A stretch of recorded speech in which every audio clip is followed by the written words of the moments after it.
¿Quieres aprender a hacer este portavasos o para poner el café? Algo lindo, fácil y rápido. Acompáñame hasta el final.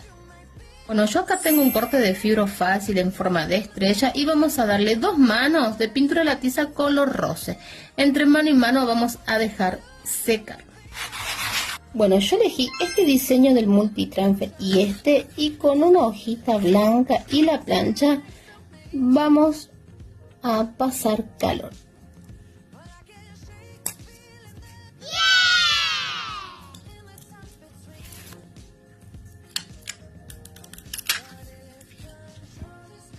Y este es el resultado, chicas. Miren qué divino que quedó. Puede ser un posavasos o en este caso para el café. ¿Les gustó? Bye, besitos.